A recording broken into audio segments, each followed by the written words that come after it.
వర్షం వస్తుంది కానీ వేడి వేడిగా పునుగులు అయితే చేస్తున్నానండి. ఇడ్లీ చేద్దామంటే రెండే వస్తాయి, అందుకే ఐడియా వచ్చింది. వర్షానికి అల్లం పచ్చిమిర్చి మంచిగా వేసి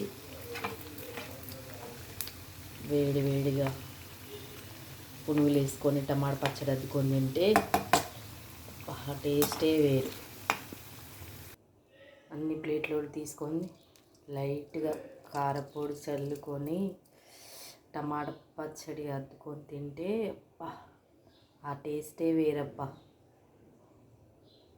ఇలా ఇంట్లోనే ట్రై చేసుకొని తినండి, ఎక్కువ శాతం బయట తినవాకండి. మన ఆరోగ్యం మన చేతిలోనే ఉంది.